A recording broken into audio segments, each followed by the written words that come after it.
I want to talk about travel as it relates to fear. And remember that all fear relates to pain. Now, one of my bigger pain sources was the dishonoring of spontaneous quality time. Meaning, if I had my ideal world, I would spend 3 hours or more a day with new or regular individuals in a spontaneous way. Meaning I'd go shopping, maybe I'd see someone I knew or whatever, and I'd say, hey, you want to do this? And we'd go off on a spontaneous adventure for 3 hours a day. And that would feel perfect for me, maybe 4 hours a day. If I got together with someone, we'd get together as in I'd call up or you'd call up and we'd say, hey, let's get together later this afternoon. And you'd say, sure. And we'd spend around 4 hours of letting it unfolding without time pressure. That's ideal for me. And in the San Francisco Bay Area, I discovered that that never happened. Meaning that 98% of the time when I'd call, the person wouldn't answer the phone, or if they did, they'd say, call me back later. And when we talked, it'd be, let's do that next week or the week after that. That it was not spontaneous, it wasn't spacious, and there wasn't quality time that felt abundant. So that was the San Francisco Bay Area. It was very disheartening to find that my desire was to have this invitation met with enthusiasm and aliveness and spontaneity. But instead it was met with, don't you understand? I'm busy, I'm this and that and the other. And it's like, yes, I understand you, and I understand you, and I understand you, and I understand you. But 98%, do I want to make 100 invitations just so that 2% of them or 5% of them are accepted? And the answer was no. It was no fun to even reach out and call with those odds. It felt like a losing proposition. So I asked myself this question. Was there any place on earth where this invitation to quality, spontaneous time would be met, not painfully with stress and burdens and giving me back like you call me back later, but would it be met with joy and excitement and yes? And it seemed to me that because masculine time is structured, you can relate to time in a masculine and yang way, where everything is pinned down. Or you can relate to time in a yin or spontaneous way, where it's about the feeling and it's about the now, and there's no structure. It's, yes, this feels good now, so I'm going to do this now when I want to do it because it feels good, and I've got all the time in the world. That's a very yin relationship with time. So the first thing I looked for was feminine or yin cultures around the world. And I zeroed in on Bali and Thailand. And then I really liked aspects of the Thai culture more than the Balinese culture. So I went to Thailand. And what I discovered was that in 1 month spending time in Thailand, I had more spontaneous, quality, fun, and emotional time in 1 month than I had in an entire year in the San Francisco Bay Area. Now, when I don't enjoy rejection, and rejection is happening 95% to 98% of the time, not of me, but of the invitation. Let's do something rich and quality time now. That's the invitation. And that's being rejected in favor of, why don't you call me later and we'll talk about spending an hour, 2 hours next week or the week after that. That's not a yin relationship with time. So I'm making a yin invitation, and in a chauvinistic culture where yang energy is elevated and yin energy is deprioritized, in a chauvinistic yang culture like our own, what I'm getting back is, I don't want your yin invitation. However, I will engage with you within yang time. We'll have a clear plan. It'll be a tight window. It'll be a tight, boxed-in window, and it'll be tightly scheduled. And we'll do it regardless of how we feel in the future. We're not going to be in the now. We're going to be in the future. And we're going to do it because it's in the schedule, not because you're feeling touched and want to connect with me now. That's yin time. But because it's in the schedule and because I'm not a flake. So I will see you for this event because it's in my calendar and I'm a yang non-flaky person. That's not the engagement that I want. So there's pain. It's like, yeah, that's not what I'm looking for. So in Thailand, that pain is healed. So there's no fear of rejection because there's very little rejection.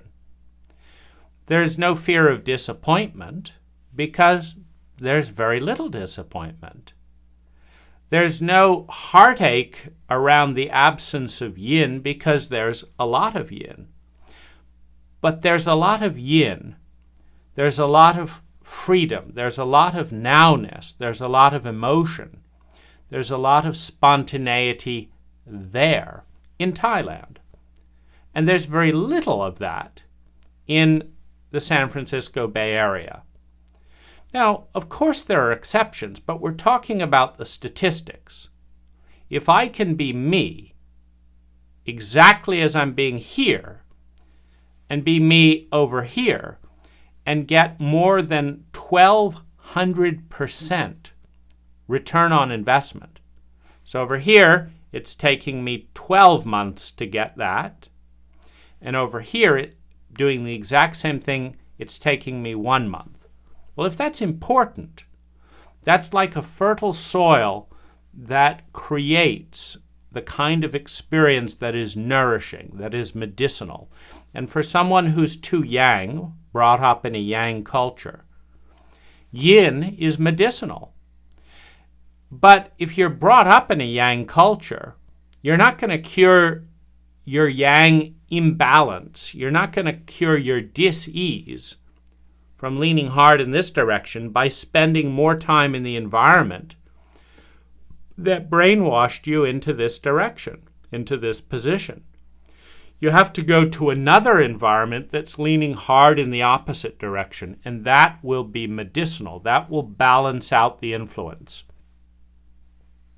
So travel can be medicinal when consciously embarked as a medicinal experience. When it is medicinal, it will heal pain. It will heal imbalance, which heals dis-ease. Meaning it's not easy to stand at 45-degree angle. It's easy to stand vertically because you're balanced. Now, if your culture is off at a 45-degree angle, it's not easy for you to break with the cult because you're constantly reinforced into the norm of the cult, which is dis-eased. It's in a not easy position.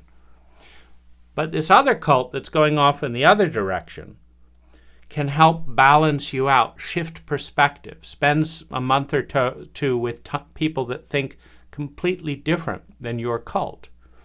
When that heals the underlying imbalance, the underlying friction, the underlying pain and disease, the fear of that disease goes down. The frustration of that disease goes down. Because what do you do if you don't like rejection and 98% of the people you talk with in this environment that you're in reject that part of you that you want to be accepted. In this case, a yin and spontaneous quality time. You can't change the environment you're in. Those people have been brought up in that cult for generations to see things the way that they see things. But what you can do is move yourself to another cult where they see things completely differently than the cult you were raised, and that happens to correlate to the part of you that you're wanting to grow. In this way, travel medicates and heals pain, which diffuses and de-emphasizes fear.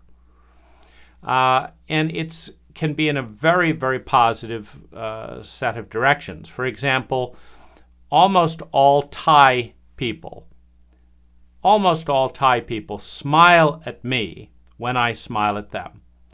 Now, I want to smile more. That is in the data. The more you smile, the happier you feel. You can even put a pencil in. Try this.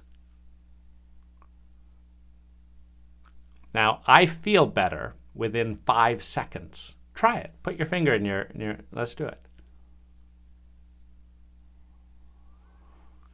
Now, this speaks to the fact that smiling goes both ways. If you smile more, you'll be happier. And if you're happier, you'll smile more. So why not start it with smiling more? Well, it's very difficult to smile when people make an effort to ignore you and tune you out.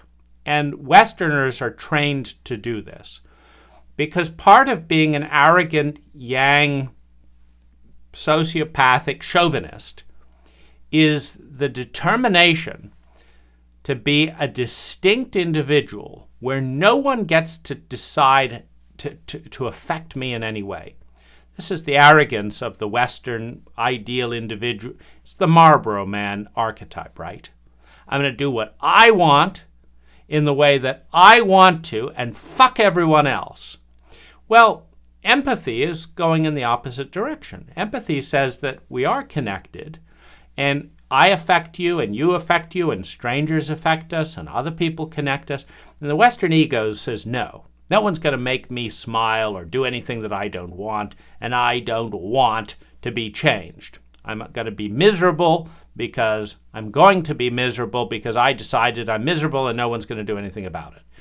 And so when I'm in Thailand, if I smile at a tourist, there's a 30% chance that they smile.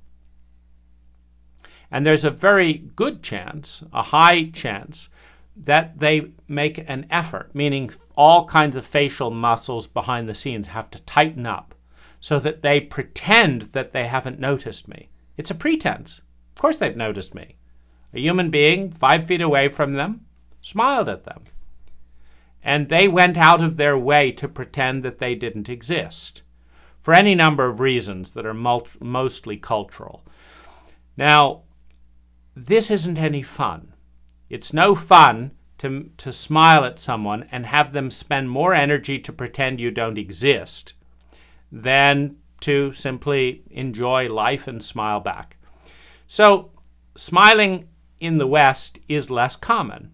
Smiling in Thailand is 300% more likely because they appreciate smiles. They're not trying to prove that they're independent, isolated automatons that nobody affects, because that's not their cult programming. Their cult programming is to be warm and courteous, and smiling is warm and courteous. And so Thailand is the land of smiles.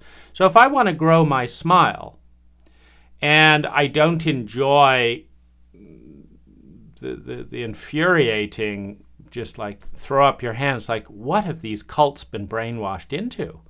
This feels good, it's free, everyone wins, but you're going to spend more energy not to smile and pretend that I don't exist than to go along with the flow?